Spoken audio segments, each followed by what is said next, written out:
Hello, friends. Today I'd like to talk about the English factory in Japan at Hirado. And I'm talking in particular about a very large book. Here's volume one of the book, The English Factory in Japan, 1611 to 1623. I'm sorry, 1613 to 1623 by Anthony Farrington. Volume one, British Library, published in 1991. And that's about 800 pages, this one. And then we've got another one. It's actually a two-volume set. And there we are. There's the two volumes together. Um, Whoops, camera's going all over the place. I don't know why, but anyway, there you are. Uh, so it's about 1,600 pages of documents relating to the English factory in Japan. Factory not being factory as we understand it now, but trading post. Okay, so let's take a look at the first few pages of this book. I'd like to introduce them to you. So there we are. So here we are. English Factory in Japan, 1613 to 1623, Anthony Farrington, Volume 1, British Library, 1991. And on the left side there, at least as I look at it, it's on the left. Hope it's the same for you. Um, that is a sketch of Hirado, the factory at Hirado. It actually says here, frontispiece, the English house at Hirado, 1621. Don't know who did it, but there we are. And here is an outline of the contents. Preface by Sasakawa Ryoichi. So the Sasakawa Foundation sponsored this book. And the foreword was by Sir Hugh Cortazzi, who had by then, he was no longer the British ambassador to Japan, but he had been, I think, from 1980 to 1984. Acknowledgements, introduction, list of documents, and then the documents themselves, correspondence, facsimiles of documents in Japanese following page 972. So that's the end of the first volume, actually. Then ship's journals and accounts and diaries are all in volume two, taking up to page 1511. Then you've got biographical and other notes. Biographical notes, survivors of the Leaf Day 1600, English voyages to Asia, English voyage to Japan. I think that'll be Saris's voyage to Japan. Hirado factory voyages and journeys to court. And then a very useful glossary, bibliography, and index. All right, so that is what it contains. And Anthony Farrington was, I think, deputy director of the British Library India office or India department or something like that. Because the India office documents were all moved from the India office to the British Library at some point. Okay, so the Sasakawa Foundation, Great Britain Sasakawa Foundation, supported the publication. This is Sir Hugh Cortazzi's foreword, which I would like to read because he always has something good to say or interesting to say. So there we are. Foreword. The English factory in Japan was not a factory in the modern sense of the term, but a trading post. It lasted only some 10 years. It was thus a minor episode both in the history of Anglo-Japanese relations and in the story of the East India Company, which was responsible for it. But the history of this trading post at Hirado, a small island off the northwestern corner of the southern Japanese island of Kyushu, that's where I live now, Kyushu, is recorded with a wealth of detail in the voluminous records kept by the East India Company and preserved in the old India Office Library and records now part of the British Library. These records are revealing about life and society in Japan at the beginning of the 17th century. They also tell us much about the character of the English merchants and their circumstances in Japan. Historians will be very grateful that it has now proved possible to publish the full documentation of the factory, thanks to the generous sponsorship of the Great Britain Sasakawa Foundation. The student of this brief but fascinating episode in history will want to seek answers to many questions. Among these are the following. Why did the English factory only last 10 years, while the Dutch managed to retain a toehold in Japan throughout the Edo period until the reopening of Japan in the middle of the 19th century? If the English rather than the Dutch had managed to hang on, would they have been willing to accept the inferior status accorded by the Japanese authorities to the Dutch after their removal to the artificial island of Deshima in Nagasaki Bay, where they were to all intents imprisoned even if they had such luxuries as Japanese mistresses? Would the English, for the sake of continuing profit, have been prepared to pay regular tribute to the shogun and behave like performing monkeys, as the Dutch missions did, according to Engelbert Kempfer, a German who was part of the Dutch mission at one point, famous historian of Japan? How incompetent and corrupt really were the English merchants? Why were they not better supported from London? Would they in fact have been more successful and managed to stay longer in Japan if they had taken the advice of William Adams and established their factory near Edo, Tokyo, the modern Tokyo? These records will not provide final answers to these and other questions, if only because they only give one side of the picture. But much is clear from these papers. There were many shortcomings and inadequacies on the part of the English. No real market research was done. Pricing policies were chaotic, and there were no proper arrangements to bring in new supplies to sell. The merchants were mostly inadequately educated and insufficiently experienced. Inevitably, as so little was known in the West about Japan, the cultural gap was vast, and the merchants generally were slow to learn how best to deal with the Japanese with whom they came in contact. They were outsmarted by the Dutch, and their prejudices against the Catholics made it impossible for them even to try to cooperate with the Portuguese and Spanish. The English seamen had a dangerous, unhealthy, and tough life. They were largely uneducated and were treated savagely. Hardly surprisingly, they were a rough, rowdy, and undisciplined lot who did nothing for the reputation of the English in Japan. Yet some of those who appear in these records had good points or were interesting, if not always estimable, characters. The outstanding personality was undoubtedly William Adams. Much has been written about him, some of it fictional, and his character and achievements have been romanticized and exaggerated, but he was an interesting and significant individual. These records help to put his achievements into perspective. They should also help us to reassess the other leading players in this brief drama. One of these was Captain John Saris, who led the expedition to Japan in 1613, and unfortunately failed to reach any understanding with Adams, who had been in Japan since 1600 and knew a great deal more about Japan than Saris ever would. This and the continuing suspicions among the English merchants that Adams had gone native would seem to have been a major reason for the factory's eventual failure.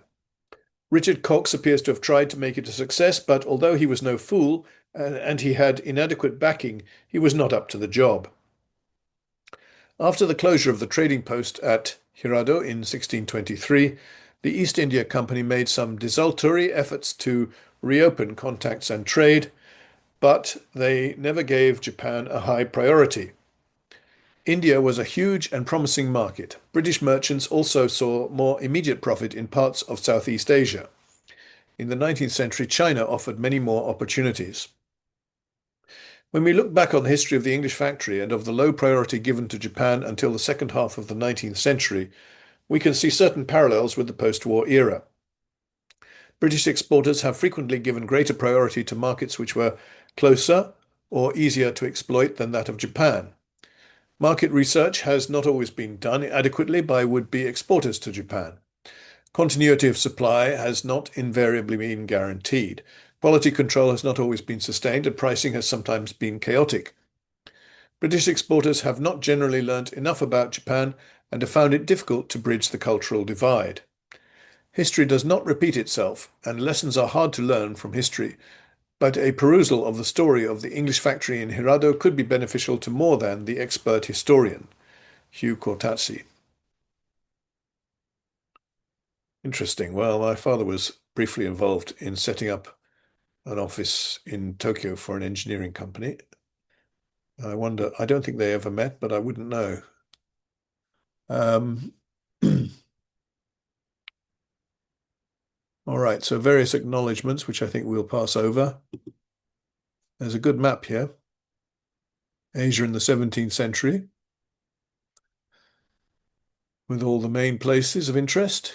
Spice Islands over here on the right, Moluccas, as they're called. Not to be confused with Malacca, which is over on the peninsula here, not far from Singapore, as we have it, well, the modern day Singapore. Um, yeah, I think Sri Lanka at this time was probably the Dutch East India Company was there. Trying to think of the town I visited in Sri Lanka, but the East India Company, the British one, or the English one, took over later when Ceylon became a colony. Okay, we've got the Ryukyu Islands, Okinawa, up here, and Taiwan and Hirado. There we are. There's Hirado, right there. I just zoom in a bit. Okay, so it's on the west off Kyushu. Good. And here's the one for Japan itself. That's better. So we've got Hirado and Goto Islands. Satsuma, Kagoshima, Omura, Hakata, Bungo. Hakata is where Fukuoka is now. I live on the opposite side of the strait to Shimonoseki, which is on Honshu. So I live in Kee-tah-kew-shoo. Not mentioned there, of course. Not wasn't a city until 1963. Kyoto, Tokaido is the name of the route, one of the five main routes out of Edo. Kamakura, Shizuoka, and so on. And Bungo, that's the area where the Leifter arrived in 1600 with William Adams on board as the pilot. All right. Introduction. Let's go on a little bit. I'm assuming, although I don't think it's written here, that this was written by Anthony Farrington himself. So, the factory. And were it not for hope of trade into China or for procuring some benefit from Siam, Patania, and Cochin China, it were no staying in Japan. Yet it is certain here is silver enough and may be carried out at pleasure, but then must we bring them commodities to their liking. Richard Cox, 1st of January 1617. I shan't go to the endnotes. That, in fact, is not from his diary. It's from a letter. If the trade of the Chinese could be drawn to Japan, it would prove the best factory in the world. Martin Pring, 19th of October, 1621. These two opinions encapsulate the 10.5 years of English hopes and frustrations in their Japan factory, which ended in a verdict of failure and consequent closure. The themes of trade to China, profit from Southeast Asia, and the silver richness of Japan will be developed further after a brief review of the history of the factory. Most accounts begin, like the present collection of documents, with the now familiar story of William Adams and his rise to Hatamoto status, ensign or bannerman status, enjoying the friendship and favor of Tokugawa Ieyasu. Adams' special position may have had some influence in the choice of Japan as a possible destination for the East India Company's 8th voyage, but more important was the information gleaned from Chinese and other merchants at Bantam in Java, where the English had established their first factory in 1602, and news of the Dutch settlement at Hirado in 1609. Indeed, Adams' letter to Bantam of 12th of January 1613, in which he offered advice and assistance to any English venture to Japan, was actually received and read by the East India Company's Court of Directors in London on the 5th of July 1614, i.e., it was written only 3 days before John Saris and the Clove left Bantam for Japan, and was read less than 3 months before the ship arrived back in England.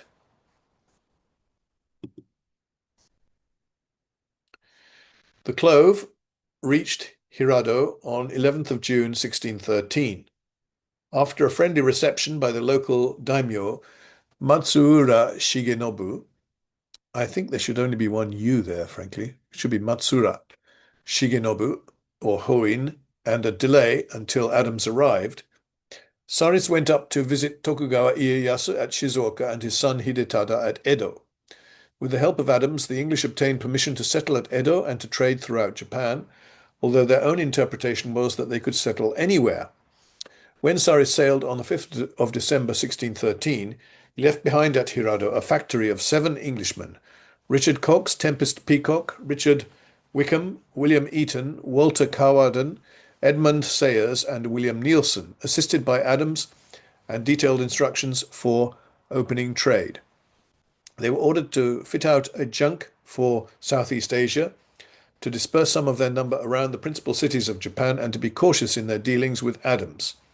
Eaton and Wickham were accordingly sent up to Osaka and Edo with cargoes of goods. Sayers attempted sales at Tsushima between Japan and Korea.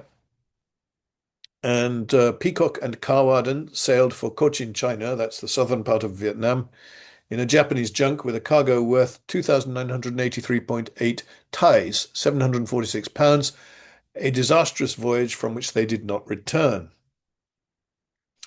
In December 1614, Adams, Wickham, and Sayers sailed for Siam in the newly purchased junk Sea Adventure. They got no further than Okinawa, but successful voyages to Southeast Asia were made in each of the 4 years 1615 to 1618. A second English ship, the Hacienda, reached Japan at the end of August 1615, leaving behind John Osterwick and Richard Hudson as members of the factory, while 1616 saw the arrival of the Thomas and the Advice, the latter returning again in 1617. So these names in italics are ship names. Sea Adventure, Hacienda, Thomas, Advice. After the death of Tokugawa Ieyasu in 1616, his son Hidetada limited foreign merchants to Hirado and Nagasaki, a serious blow to the English factory's faltering sales. The policy change was credited by some to the machinations of a ring of Japanese merchants, but may more accurately be ascribed to Hidetada's lack of interest in overseas contacts and his anti-Christian sentiments. The English made frantic attempts to have their privileges enlarged again. Significantly, they were repeatedly questioned about their Christian status and were finally given a take-it-or-leave-it reply. Meanwhile, open hostilities between the English and Dutch companies in Indonesia isolated the Japan factory for 2 years between 1618 and 1620. Cox and his staff had to endure attacks and insults from the Dutch at Hirado, and the sight of English ships being brought into the harbour there as prizes. Peace agreed in Europe during the summer of 1619 then led to Anglo-Dutch cooperation against the Spanish and Portuguese in East Asia, and a joint fleet of defence based at Hirado blockaded Manila in 1621 and 1622, carrying its plunder initially to Japan. But as early as December 1621, it was suggested that the English factory should be closed. The end came in 1623 when the ship Bull made a special voyage to bring Cox and the others away. Although the President and Council in Java thought that Cox should be treated severely in consideration of his age and poor health, he was sent home to face the Court of Directors. Cox died at sea on the 27th of March 1624, and the company's final verdict was that he had wasted £4,000 of their money through his incompetence and extravagance in Japan. It's rather a severe verdict, I think, but anyway. As Sir Hugh has indicated, he wasn't really up to the job. Much has been made of Cox's role in the English failure, especially when contrasted with Dutch success, and the factory has been described as headed by the wrong man with the wrong goods in the wrong place. Certainly, Cox was a poor manager, frequently disorganized and often gullible, yet an essentially likable figure emerges from his letters and from the pages of his diary. He thought that he had done his best, and there is some justification for treating him partly as a victim of circumstances. His and other Englishmen's description of the Japanese scene must be left to emerge from the index to this collection of documents, while some of the factors leading to commercial failure are examined. A full statement of profit and loss cannot, in the absence of complete accounts, be reached, but Peter Pratt's extracts, plus the rediscovered account by Osterwick for the 17 months September 1615 to January 1617, can be used to illustrate several trends. Trade to China. The English, certainly those resident in Asia, were fully aware of the importance of silk in any trading scheme for Japan, and they understood the mechanics of the Macau-Nagasaki annual voyages. But their hopes of imitating the Portuguese were based upon a total misunderstanding of Chinese officials' attitudes towards the barbarian Europeans, and were dragged out by Cox's misplaced faith in Li Tan, or Andrea Dittis, head of the Chinese community in Japan. Adams had dangled before the company the possibility of such profits on silk from China that they would not need to send money out of England, while as early as November 1614, Cox reported that his Chinese friends were labouring to get trade into their country and had no doubts of eventual success. They suggested that 3 or 4 ships a year might visit an island within easy reach of Nanking, that the Emperor of China already knew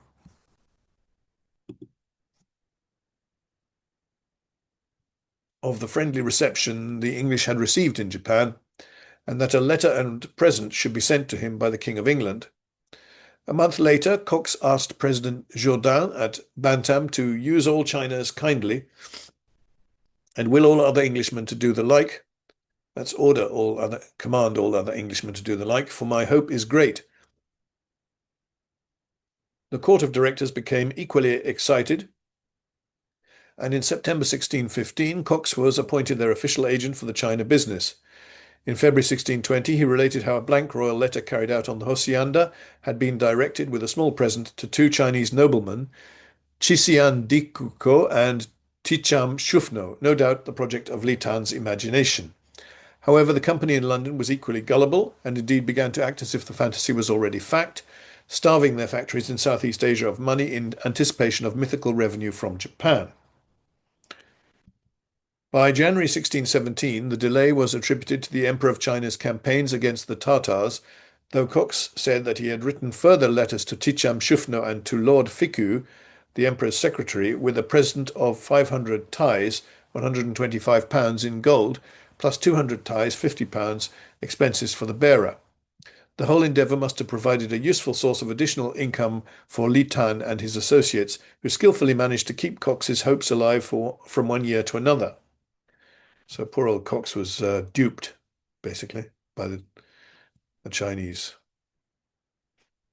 In 1618, the delay was due to Dutch plundering of Chinese junks off the Philippines, giving out that they were Englishmen, and in 1621 it was because a minor had succeeded as Emperor of China. But not all of Cox's contemporaries were taken in. President Ball at Bantam informed the company in January 1618 that he could not even persuade any of the locally resident Chinese to translate the King of England's letters to the Emperor of China, let alone carry them, and gave his opinion that it was like to prove nothing but the plot of a nimble brain to serve his own turn, while Mr. Cox, having his imaginations levelled beyond the moon, hath the eyes of his understanding so blinded with the expectation of incredible wonders that it is to be feared he will feel the loss before he will be made to see his error. Ball stressed that the English should rather imitate the Dutch, who forced the Chinese to trade by capturing their merchant junks at sea, a policy which saw its full expression in the 2 fleet of defence voyages of 1621 and 1622. China meant silk, and the lack of any significant supply of it was clearly seen as the underlying reason for failure in Japan. Poor Cox's hopes were not realized for more than 100 years, but by the late 18th century, the East India Company's vast territorial and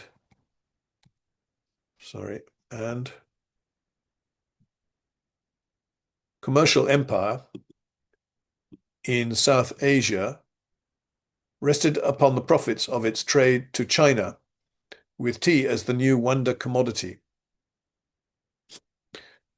Trade to Southeast Asia. It was thought that while the China hopes were pending, mainland Southeast China might offer an alternative source of silk carried there in Chinese trading junks, as well as other commodities suitable for the Japanese market. Prompted by Saris, the company drew up an elaborate scheme for triangular voyages based upon Bantam. The theory was that a ship leaving Bantam in July could call at Patani and Ayutthaya, invest in raw silk, sappan, hides and pepper, and then go on to Japan with the same monsoon. Yes, I've been to Ayutthaya in Thailand, north of the capital, Bangkok. The goods would be sold in Japan for silver, and the ship would leave there in December, calling again at Patani to purchase silk piece goods for Europe, but carrying most of the cash proceeds to Bantam, by means whereof we may make a large trade of a small stock, and come in time to bring return of some silver and gold from thence, the transporting of which into the Indies is very distasteful. Unfortunately, the scheme proved unworkable. Silk was not available in any quantity. What little arrived was usually preempted by the local rulers, and the time factor had been miscalculated. The advice attempted the voyage in August 1615 only to lose the monsoon, and in the 2 following years she made direct runs from Bantam to Japan instead. Sappan and skins from Southeast Asia did yield good profits in Japan, but the factory had to obtain them through its own junk voyages instead. Cox frequently complained that the customary allowances to Japanese sailors manning junks could take up half the cargo space, though his pleas for a revival of the triangular trade idea were ignored. Inaccurate information and unsuitable goods. When the Clove sailed from Hirado in December 1613, the principal goods left behind to form more than half of the new factory's stock, the rest consisting of money, were 50 pieces and remnants of broadcloth, 6,057 pieces of Indian cloth, 124 elephant tusks, 315.14 pickles of pepper, 46 barrels of gunpowder, 238 hundredweight of lead, 6 cannon with shot, 20 taels weight of gold, 2 pipes of zant oil, and 1,188 pounds of tin. From the beginning, Adams pointed out that such things as he, Saris, had brought was not very vendible, could not easily be sold, and warned that he did not see any ways in this land to requite the great charges thereof. The market was already flooded with broadcloth and ivory. Tin was as cheap as in England. There was little demand for pepper and spices, and Japan produced its own cotton cloth. Adams' advice was disregarded, and the blame for the disastrous cargoes which followed on the Hacienda Thomason advice can only be attributed to Saris, as indeed it frequently was by the merchants in Japan. Excuse me. In June 1614, he recommended that silver returns from Japan could be procured by the sale of Chinese silks, pepper, skins, and sappan from Siam, some broadcloth of selected colors, some Indian piece goods, lead, ordnance, and a limited quantity of steel. Inexplicably, when he appeared before the company in England, he expanded the list to all kinds of broadcloth, baize, raw silk, and silk piece goods, linen, thread of all colors, Indian piece goods, gilded and painted leather, pictures, some lascivious, some of land and sea battles, honey, sugar, quicksilver, copper, lead, steel, china roots, sewing gold, drinking glasses of all kinds, notebooks, soap, wax for candles, amber, pepper, nutmeg, camphor, sandalwood, calumbac, alum, and elephant tusks. The cargo of the Hacienda in September 1615 was only partly influenced by Saris' advice, but even so it included nearly 9,000 pieces of Indian cloth, 70.53 pickles of wax, 272.79 pickles of lead, 208 pickles of pepper, 91 fowling pieces, 300 weight 56 pounds of quicksilver, 408 knives, 30 pairs of scissors, and 9 perspective glasses. The whole was valued at 8,032.39 ties, 2,008 pounds, and the ship did not bring any cash. The Thomas, in June 1616, saw the full force of his recommendations. Again, she did not carry any money, and the goods included 48 broadcloths, 55 pieces of baize, 466.76 pickles of lead, 1,255 pickles of Indian cloth, 266 pieces of linen, 100 Russia hides, 75.6 catties of amber beads, 28.42 pickles of steel, 10 pickles of tin, 2,131 gallipots, 259 catties of thread, 66 looking glasses, 96 dozen notebooks, 11 printed books for the exercise of arms, 312 prints, maps and pictures, and 2 globes. The advice arriving in July 1616 repeated the pattern. No money and a cargo containing 28.5 broadcloths, 288 Russia hides, 105.24 picals of lead, 17.22 picals of steel, 242.48 picals of alum, 900 furs, 192 skins of gilt leather, 324 gallipots, plus assorted glass bottles, knives, prints, looking glasses, and spectacles. But the ship did at least have 3.71 picals of raw silk and 112 pieces of silk fabric.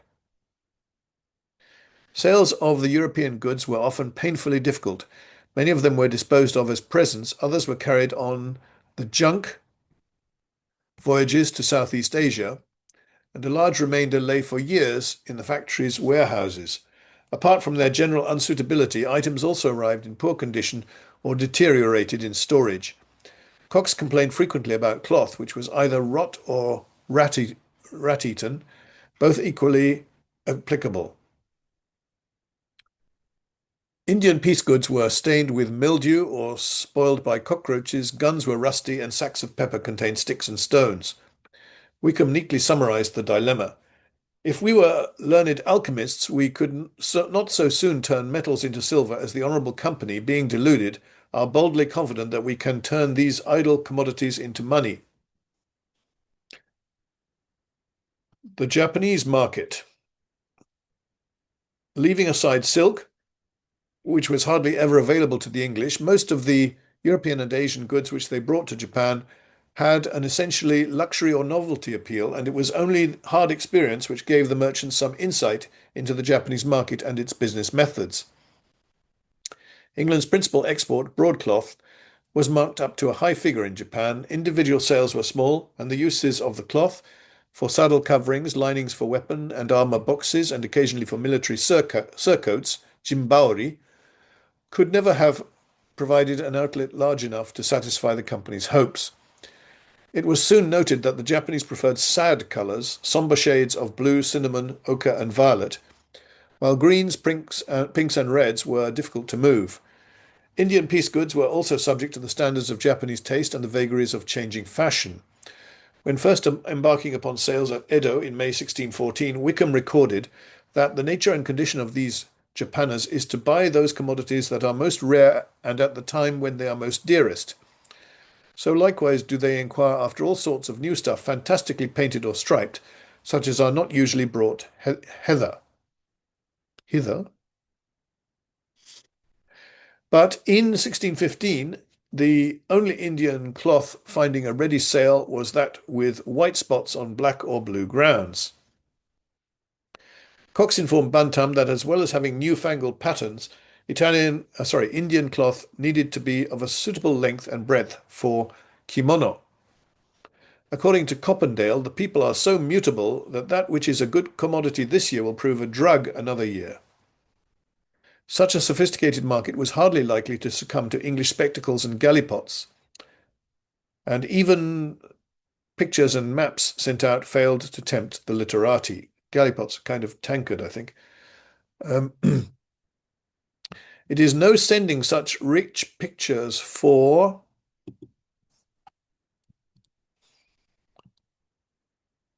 Japan, for they esteem them not, but had rather have printed black paper with ships, horses, men, battles, birds, or such like trifles.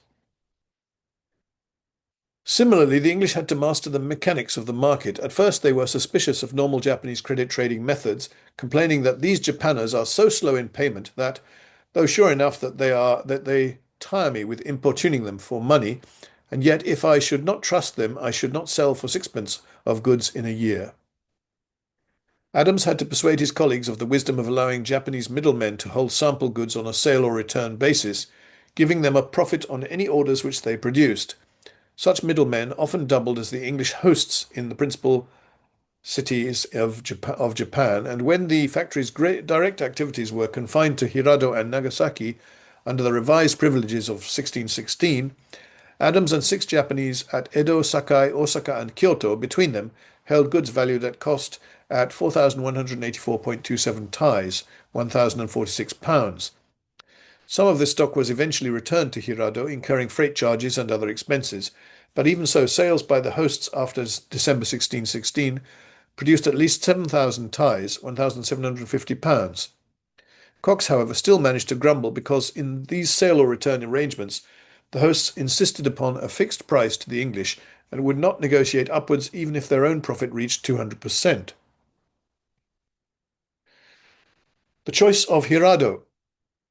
Following the lack of silk and the poor cargo sent to Japan, the third most important factor influencing the downward course of the venture must be the decision in 1613 to settle at Hirado.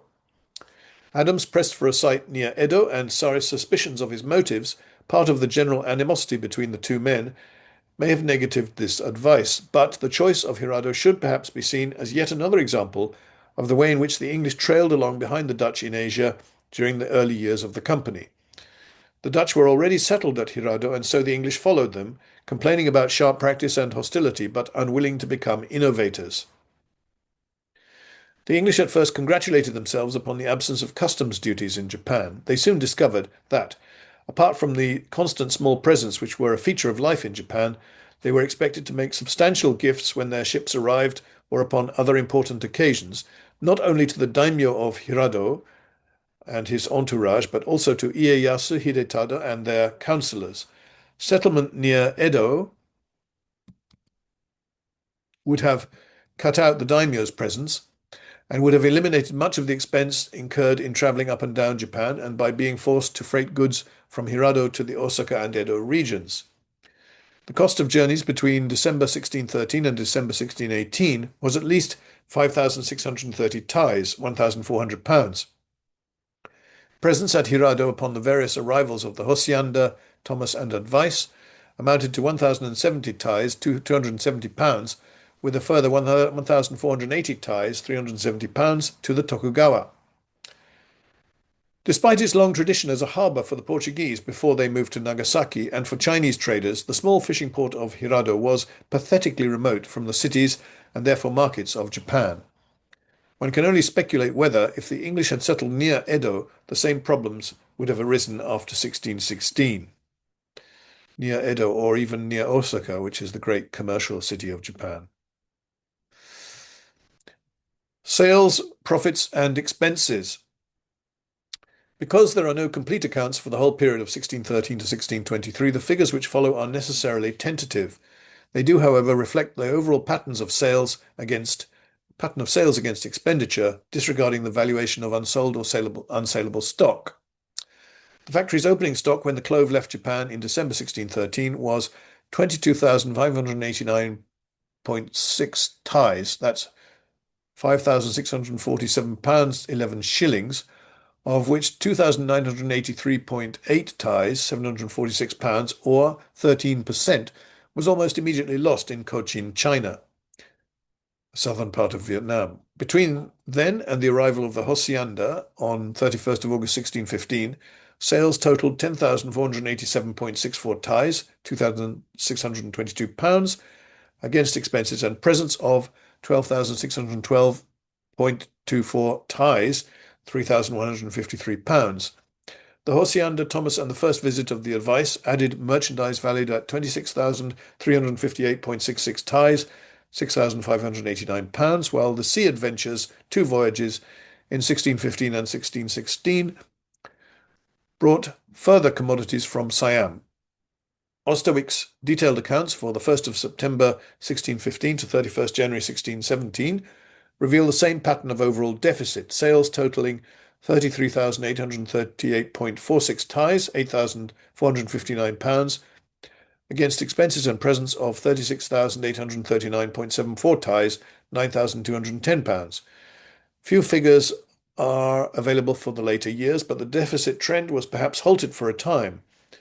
Goods from Siam in September 1617 including 10 picals of raw silk, 2,531 picals of sapan wood, and 9,000 deerskins, were sold at a gross profit of at least 4,400 tais, £1,100, and sales of part of a cargo of mainly European goods carried to Cochin, China in Adams' junk Gift of God earlier in the year brought in a further 1,406.3 tais, £351.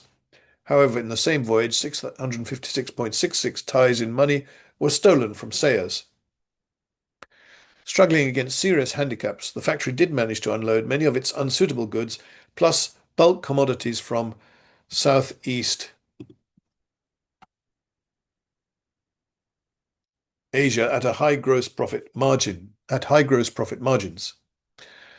The problem lay in the even higher expenses incurred. Taking Indian piece goods as a first example, the opening stock of 6,057 pieces was augmented by 8,888 and a half pieces on the Hacienda and 1,255 pieces on the Thomas, the total valued at 6,688.1 ties, 1,672 pounds.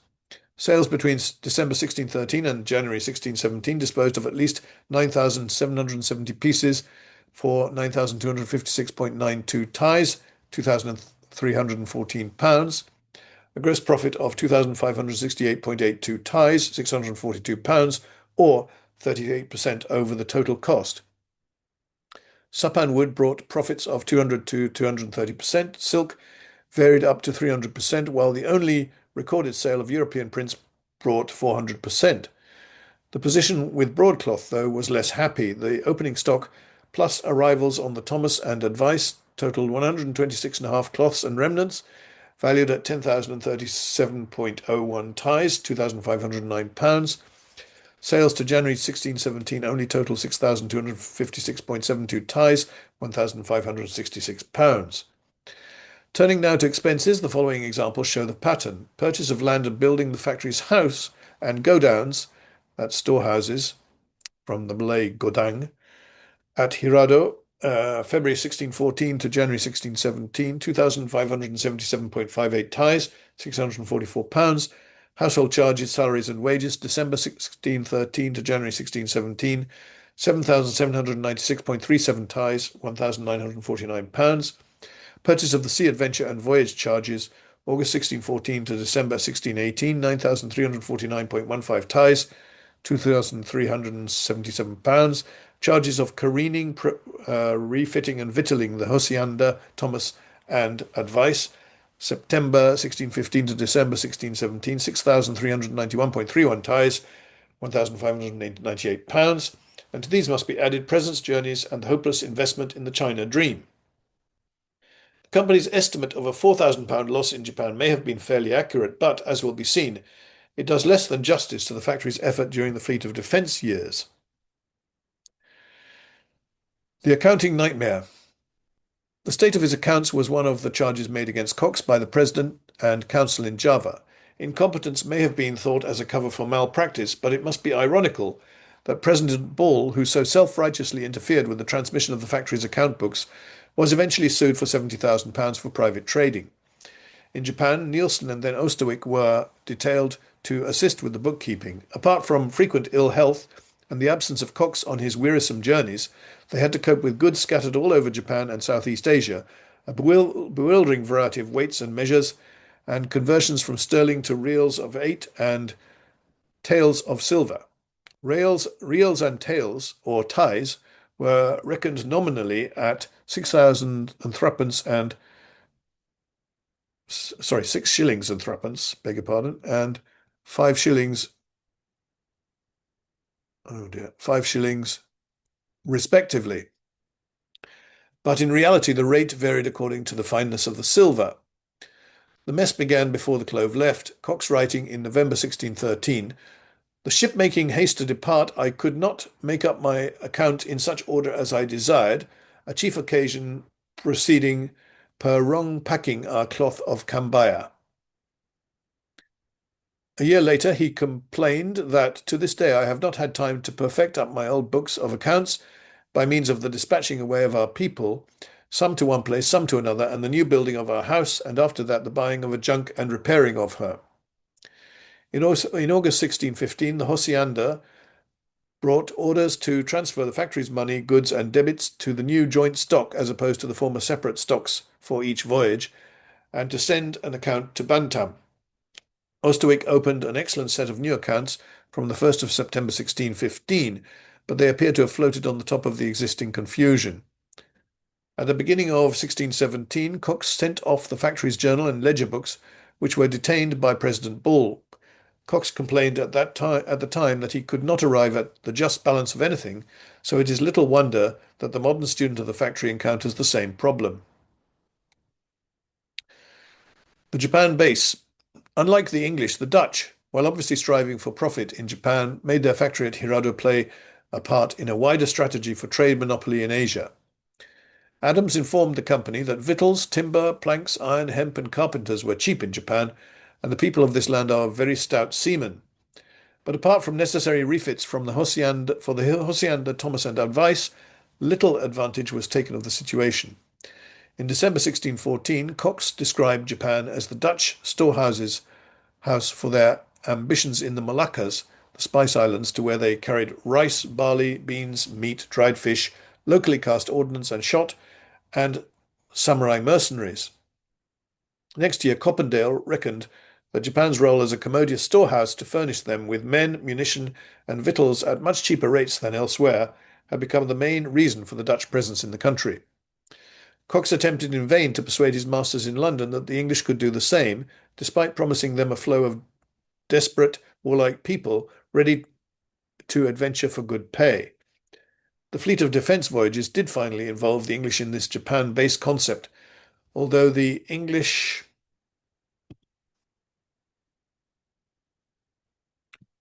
still lacked the ruthlessness of the Dutch vision. In any case, it was seriously undermined in 1621 when Tokugawa Hidetada, forbade the export of ordnance, gunpowder, or munitions, or the employment of Japanese as ship's crews and soldiers. The fleet of defence.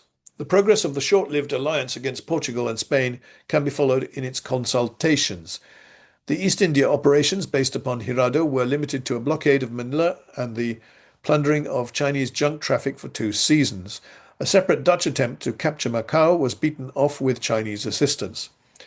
The Japanese tolerated the alliance's activities on condition that no ships in which they had an interest were molested, and no doubt they shared in the rich pickings from the plunder brought to Hirado.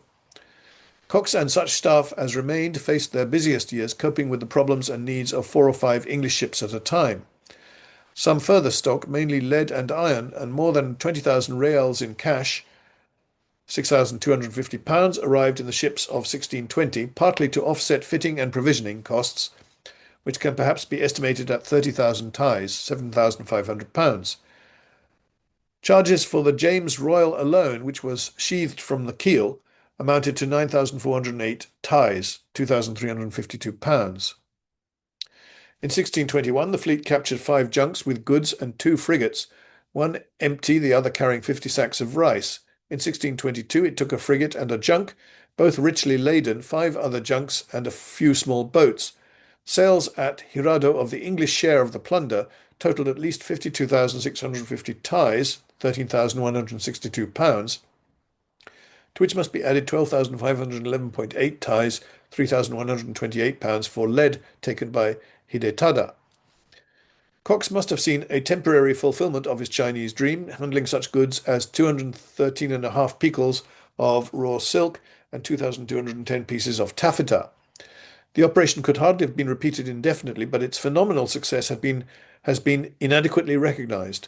The Elizabeth and Bull left Japan in November-December 1622 with money and goods to the value of 156,007 reals, £31,200. The English half share of the total plunder was reckoned at nearly £40,000, or 10 times the amount which Cox was supposed to have wasted during the factory's life. Despite Cox's long struggle and bitter experiences in Japan, President Hawley in Java wrote as early as 1627 that 100,000 pieces of silk fabric could be sold annually in Japan. Perhaps true if they could be obtained, and that this trade of Japan is the summum bonum of East India. Dreams of silk and silver persisted until 1673, when the company's ship Return was refused permission to trade at Nagasaki, the last official contact until the 19th century. All right, I will stop there. So yes, this is a rather interesting account from the point of view of the company itself, rather than from the point of view of Adams or Saris or Cox. So it includes, of course, these accounting figures. And clearly there was a fair bit of piracy going on as well, which made things rather more, quotes, profitable than they would have otherwise been. Um, all right, good. Well, I think I'll stop here, and thank you very much if you've listened or watched this far, or done both perhaps. Okay, thank you, and see you again next time.